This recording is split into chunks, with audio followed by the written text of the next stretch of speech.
Right, 2, and we are recording. Woo! Welcome to the journey. Welcome to the journey, guys. Episode 2. Episode 2. Yes. 2. Katarina. I'm Sabrina. Welcome. So, we're going to continue using a oracle deck and take a card from it. This time you'll pick a card. I did it yesterday. Of this conversation. How are you all doing, everyone? The energies are insane in the membrane. I don't know why you're listening now, but wow. It's like I was talking to a client too, and he was like, it's unexplainable, the energies. And I'm like, yep, kind of that. There's like an energy happening right now that feels different from everywhere else and everywhere else. Wow, man, where's Sabrina? She's everywhere. She's everywhere. Multiple worlds and paradigms over here. So yeah, She really does though. Like, have you ever, if you've ever had an Akashic reading with her, you would know. It's amazing. Thank you. Like an energy. Let's do some thing like the energy healing I had with her. She's amazing. I'm pretty good. Amazing sauce. Oh, there we go. We found one. Enchanted. Interesting. Very interesting. I don't know about you guys, Enchanted. but I've been feeling like fire. I want to hug you and rip your face off on the same time. So that's the energies that I've been feeling, and I'm done with this music already. There we go. Finished. So I don't know about you guys. I don't know if it's the Aries season or the walking into this new spring, but not seeing spring just yet outside of our doors because you're in Montreal, and Montreal has a snowstorm, weather identity crisis. Yeah, maybe all the time. I'm going to say this. We're not even going to go into the card because this is very interesting that you bring that up. Tell me. Because I always tell people, we are the weather, right? If we are Gaia, then I am the weather. So if the Montreal is snowy all of a sudden, to me, I say, oh, the people are a little bit confused right now. Or if there's a rainstorm and then I know a lot of you are going to be like, oh, well, that's not the way science says, but this is the way I feel it. I really feel that I can control the weather. If I can get all of Montreal to think sunny thoughts, we can have sun all year round, people.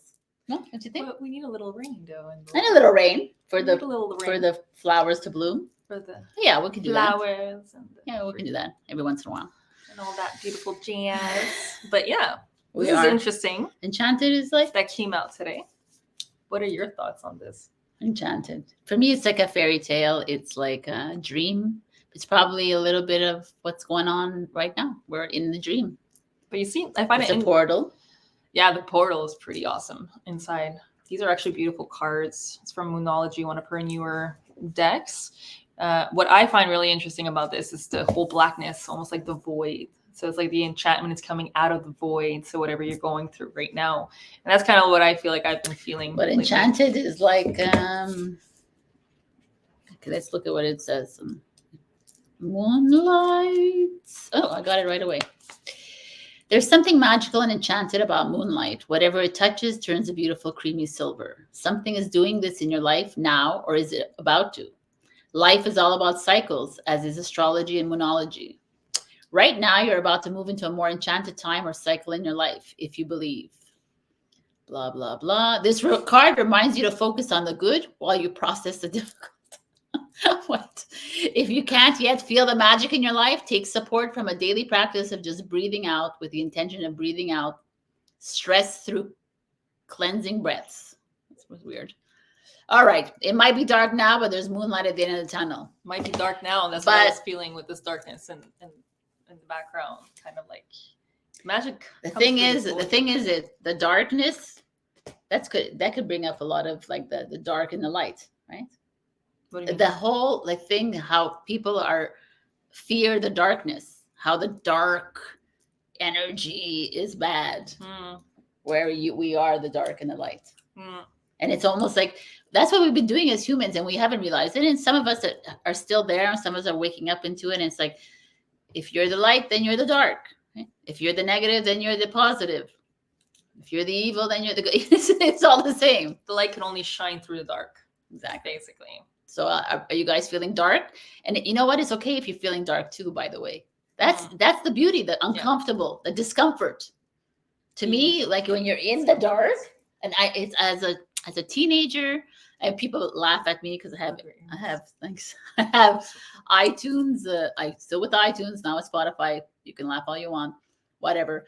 I have like maybe about 15 darkness playlists. There's a bird. I'm sorry. Oh, hi. I've been seeing her garbage bag covering up her beautiful seat, and I've been seeing it lift up, and I always think it's a bird, and there's an actual bird that actually showed up this time. Anyways, just saying. Sorry, I cut you. No, that's good. I don't remember what I was saying. You were talking about the darkness and the light and how we have to, but it's part of being discomfort, being okay in the discomfort, being okay in being not okay. Yeah, that's basically it. what that's it. Like that's is. why, like, you know, sometimes you're listening to a podcast, you're listening to a webinar, you're listening to whatever the hell you're listening to, and then all of a sudden they're like, oh, I feel light and love, and I feel like so great. Oh, the energy is amazing, and everybody's feeling great, and you're like, yo, I'm in the darkest of the darks of the darks. It's okay, like, right? Because everybody's journey is different. So like embrace the darkness, and it's part of the journey too. And because it's also darkness. It's also like stuck energies. That's what I say. It's like darkness. It's like, oh, something's stuck inside me. It's trying to come out, you know, and it is what it is. It's like it's part of this freaking journey, man. It's part of living life to its fullest, because you can't, if you're just in the light and the love all the time and you can't embrace the beauty of sadness is a beautiful gift. It's something that you can feel when you have a heartbreak. It's like the confirmation that you lived something beautiful and it's come to an end. That melancholy, everything that's attached to sadness in its purest form. Because I've had moments where I felt sadness, but it was actually, I had anger attached to sadness. So you can't really feel sadness if you have all these other emotions attached to this one emotion. So a lot of us don't even feel the purity of certain emotions because we have our attachments and our identities attached to, oh, I shouldn't be feeling sadness. I should be feeling joy and happiness all the time. And they attach their identity on like, oh, if I'm sad, that means something's wrong with me, right? If I'm angry, then I need to go see a therapist. I need to do this because the only therapist you need is a tarot therapist. But anyways, just saying. I'm kidding. You go see whatever you want to go see, you know. I don't judge. We don't judge here. Continue. Basically, the truth is that you know what's going on. And the reality is we don't give ourselves enough time to sit with ourselves. Big part also, you don't know what's going on. Like we might not know what's going on. We just might be feeling sad. We might be feeling angry. Might be feeling all these things. And you're like, and then we as a human, we're looking for something to attach to it. Like, oh, I'm feeling sad. Oh, I must be feeling sad because of this. Right? Instead of just feeling sad. Sadness. Yeah, 100%. I definitely agree with that. Yeah. I think that we do that a lot. All of us. It's creating the story again, the attachment to. And then we created, like she said, a story. We create a story. Then we add another freaking story to our layer to our vessel. And it's like, wow, man. But it's not our fault. It's not your fault. It's not our fault. It's just the human experience. Yeah, so we've been designed for now. But as you awaken on this journey, you know, I hate to use that word so much, but as we like move on to this journey, as you remove the illusions, you start to see, right? And you start to understand, like understand a little bit deeper, like you start to see the sadness and you start to like see the emotion instead of like feel, you know, like you said, like, I see the emotion. Okay, I'm going to feel the thing out. I see I'm trying to hold my swear words. Because your nieces are watching. They might be watching, yes. Oh, good job. Hello, nieces. Okay, so nieces and nephews and the bebes. We love the bebes. They're the next generations to come to show us the way. Honestly, that's what it is. Right. They don't teach us anything. That's it. I don't know. I got lost again. So it's easy. But not to attach to stories. Yeah, that's basically. All. We have to stop attaching stories, and it's just like observing the emotion. And really loving and embracing the emotion. I think purity of it. Yeah. You know, like my experience with feeling sadness at its fullest was peace. You know, it's something that I've never felt before because sadness was always attached to anger because it was attached to my self-loathing of like, why am I feeling sadness again? right? And then why am I feeling this? I shouldn't be feeling this. I should be over here. And then the whole storyline being attached to it. When I actually felt sadness at its purest, with just the emotion, just the energy and motion, it felt peace. I felt peace in my body, which really was a big eye awakening, because I wasn't attached to the story, and therefore the illusion that I kept creating for myself in regards to that emotion, right? And it doesn't keep going. Like, and when you face it, it doesn't come. Like, it'll come back.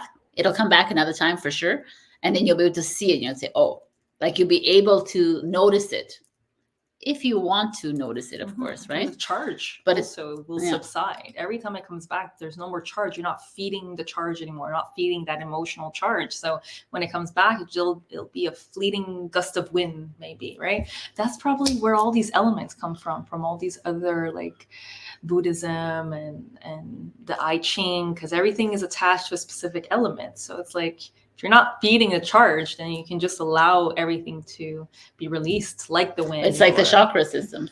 Yeah. Right? Well, like the sadness you feel is in your heart, right? Chakra. And then all the, like, the ungroundedness is your root chakra. Everything's just all related, I feel like. Yeah. Right? And then that's 100%. Why we're like, oh my God, they're all stories though. Yeah. They're all stories for us to better understand. Yeah. Right? And it can be helpful if you're able to witness and identify. I've just noticed in my situation, in my case, it's no longer the witnessing of it, but more the identification and holding and grasping and attachment, more than the feeling of it. So it's more mind than body and heart. And it's almost like that. I like that, the identification of the emotion. It's like, instead of saying I am sad, you say, I see the sadness. Oh, there's sadness in my body. There's sadness in my body, and it's fine. And I'm going to cry it out, and I'm going to, like, yell it out, and I'm going to do whatever I need to do it out. And then I'm going to be at peace with it, like her, like anger. And when anger shows up too, like, maybe we could laugh at the anger. Yeah. Right. Instead of like actually make it a joke. Like, oh my God, when you're angry, we get to a point of boiling point, but if you're aware of it, then you're like, no, man, I'm not gonna do this, man. Right? I just picked out a card that she made me pick out, and it was about, like, just laughing for no reason. Yeah. So they made me do an exercise, and I had to get up with my hands on my hips and laugh for no reason. Try that when you're angry. Try that when you're sad. Well, maybe when you're sad, I understand there could be, but try that when you're, like, frustrated, when you're at work and they give you a deadline and it's the last minute. Just get up and start laughing in the office and watch everybody laugh. Like that. That's like, laughter is like the remedy. Anyways, we know that. I think so. 100%. We need to laugh our way through this journey, people, because or else we'd be, like, burying ourselves in a little hole. I mean, you can't be angry and laughing on the same time. Like, that's just a fact. You can try it right now when you're angry, when you're sad, when you're depressed. It's like you can't be those emotions if you're laughing, like genuinely laughing. Like, just even if you just start, the more you eventually people are going to start laughing, and you're going to start laughing. It's inevitable. It's the beauty of that art. That's why you have laughter yoga.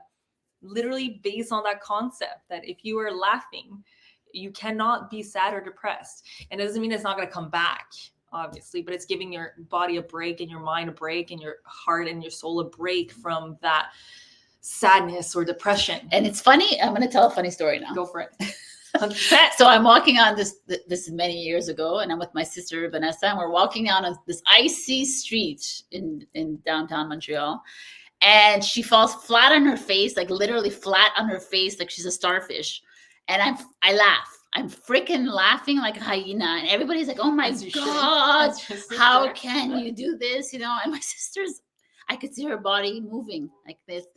And she turns around, she's laughing hysterically, right? She gets up and she's like, thank you for laughing, Sabrina.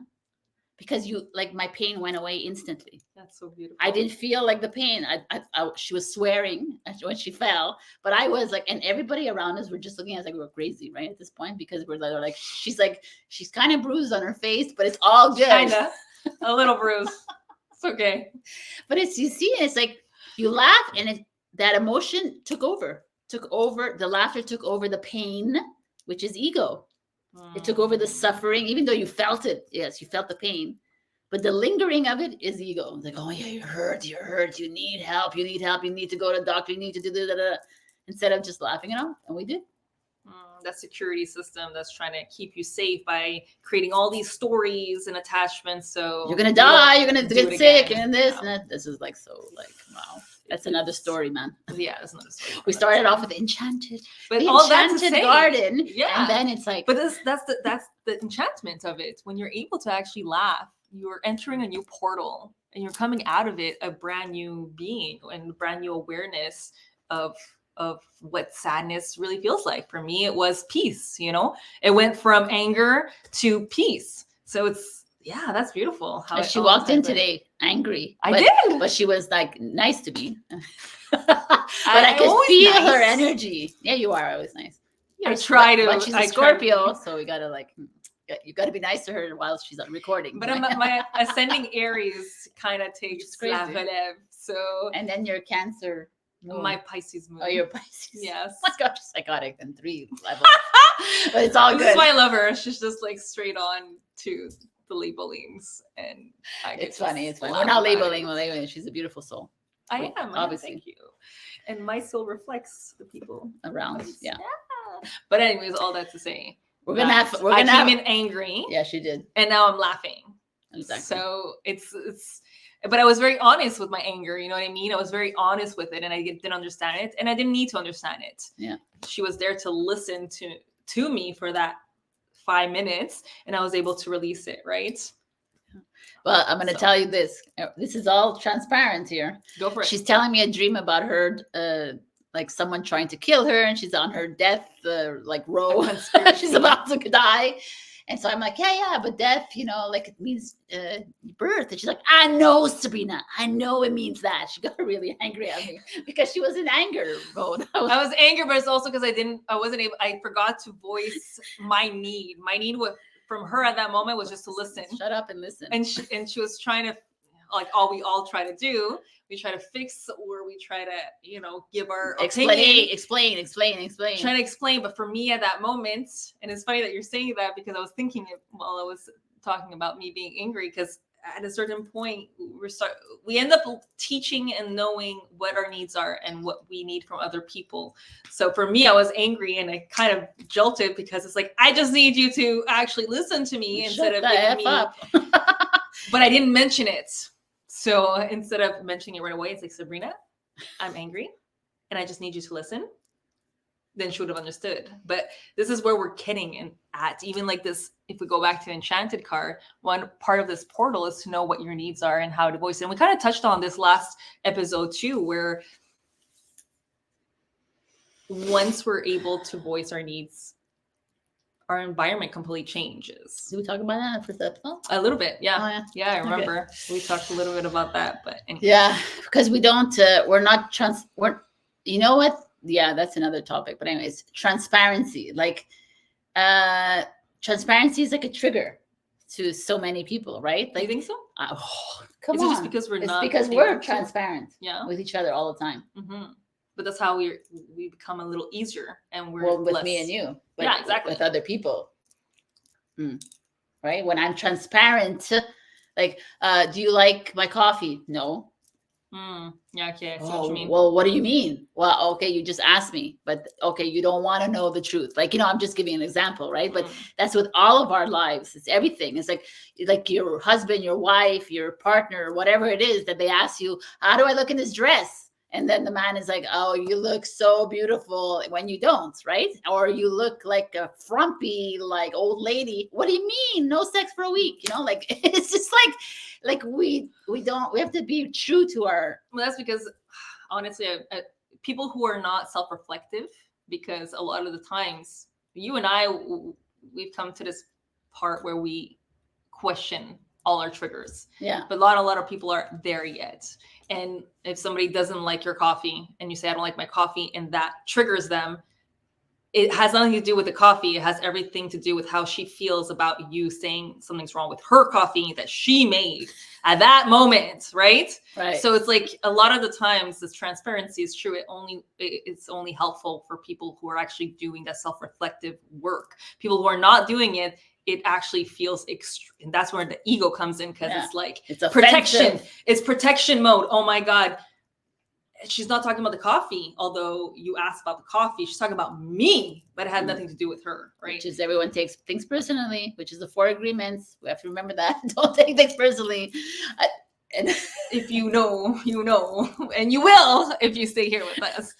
Again. Or you don't. You don't even have or to. you don't. It's true. Like, you don't. Like you can or you don't. Whatever, yeah, right? it's very true. But also, like, you know what's funny? I'm still going to say this. What? Is that she said a good point. Like, you know, if you're not ready to accept the transparency, then it's all on you. But also, it's up to us to continuously be transparent. Like, it's part of the job. We're not going. It's part of the job. Yeah. As being a light worker, you're not here to like walk on eggshells around people. You're not here because no one's doing it to you. Like, it's like this is a give and take. This is the work. There's ways of saying it. You can get better at being transparent, because you know how I've been watching people. I mean, I don't know, reels of like how to say I don't like you, but in corporate, they say corporately, you know what I mean? Like, and I find it genius. It's beautiful, right? It's still like, it's still going to affect the person, but the charge might not be as pungent, I guess, not as much in your face, but it's true what she says. You still have to be true to yourself, true to your emotions, transparent as you can be. And there are words that you can use that might help lighten the load, but do always be honest with yourself. 100%. That I agree. Yeah. But I mean, yeah, like as we move through the journey, I realize that some people who are watching this, who watch me on my channel, know this already. When I first started, when I was like in my teens, I was very unfiltered. Like I was completely honest, like out there, even though like way too much for everybody. Everybody was like, yo, what is up with you? You're a bully. You're this, you're that, you're that. And I was like, not really. I'm just, like, you know, I'm just being honest. I'm being honest. But so in my late 20s, 30s, I started to get like a quiet-ish, because even people still know that. But I tried. And now I'm like in my 50s and I'm like, yo, man, this is me. Like, this is like, I at this point, I'm not going to like hold back because you feel uncomfortable. Because if you feel uncomfortable with what I'm saying, then it's something you need to figure it out. You need to understand why I'm triggering you so badly. Yeah. Right. Yeah. And I'm doing the same work too, because you're telling me something, you're triggering me so badly. I got to figure it out. And this is the human experience. It's kind of freaking cool. It is. Yeah. Once you get past the pain and the suffering of it, because in the beginning it does feel painful, because you're like, oh my God, he doesn't like me. Oh my, yeah, it's like all the stories again. But once you pass those stories, it gets really interesting, because then you can get into a deeper layer of self-awareness and knowing who you really are, because you're no longer this pain and suffering, you're no longer these emotions anymore. You're like, oh, you can get really curious into going in the depths of your own heart and seeing what's really there, and actually holding space and supporting yourself instead of waiting for somebody else to come support you or hold your hand through your emotions, because now you have yourself, which is beautiful. And eventually that's going to project and you're going to get the right people around you. But until then, it's a great experience to know yourself at a deeper level when you're questioning these triggers, right? She's so eloquent when she talks. I love it. And I'm like, yo, no one's there to save you, people. And it's true, though. It's true. Nobody is there to save us. We're there to... We're help to help each other, but we can't do the work for you. No, we're not here to heal you either. No. We learned that like a few years ago. The hard way. We're out here. We're not here for anybody. Like, we're here to shine the light. We're here for ourselves, shining our own inner light. Yeah. To inspire you to do the same. Yeah. But also to like what I think it more than anything, it's to like spark that remembrance within you. I love that. I feel like we just like, oh yeah, I think I know this. And I'm saying, yeah, you do know it. Like, you know, Katarina knows, I know, everybody knows. You know, We all I know. know. We You all freaking know. She knows. Doo-doo-doo-doo. We know. But like, we just You know. forgot. We forgot. But the children from 0 to 8 years old, they know, by the way. If you have kids from 0 to 8 years old, they freaking know everything. Ask them questions before they go into programming. Yeah, it's so true though. I know. So Those true. are like the angels of the earth. All right. Anyway, with that said, Yeah. underneath the deck is abundance. So Woo-hoo! once you get through all that, your abundance is once you get through the doors. I love it. I love it. Okay, let's enchantment. pull out that card. Where is it? The affirmations? Yeah, we're Yeah, gonna the do sweet this. ass affirmations. I don't know if you've ever heard. Sweet ass affirmations. It's amazing. So cute. They did this one on a Kickstarter, and now they're doing a third edition, which I find amazing. So yeah, we could end this podcast, this episode. You picked that, right? Yeah. Okay, one card, babies, to end this episode. Thank you for being here with us. Thank you for watching until the end. Ooh, I need to read this one. Go for it. By honoring my suffering, I restore my awareness. That's hello. That's beautiful. exactly what we were talking about. Beautiful. There we go. Amazing. You gotta love the magic, the synchronicity. Oh, look at this one that's stuck. Watch out, kids. Close your eyes. I'm fucking made for this. Or I should have said your ears. Anyways, you want to read it or? No, you read it. Okay. By honoring my suffering, I restore my awareness. If you've been paying so little attention that you don't realize you have a job you hate, a relationship you don't want, a body you don't like, and an addiction to a bunch of shit to provide thrills that suppress your disconnection of happiness, then you are pretty ripe for an awareness spanking from the universe. I love it. AKA a rock bottom moment, a warning, an opportunity for transition. Life packs your darkest moments with messages and lessons to help you restore your awareness and release your pain. When you honor your suffering, you set it free. Oh my God. Isn't it fun? When you honor your suffering, Just finished talking about this. Yeah. We'll bring it into next week's for sure. Yes. Honor, embrace everything. I love you guys. Thank you for joining our journey. Agreed. And let's put a little theme music at the end. Daydreaming. There we go. This is the end of episode 2. Thank you for joining us. Whether it's YouTube, whether it's Sabrina, love you. Bye.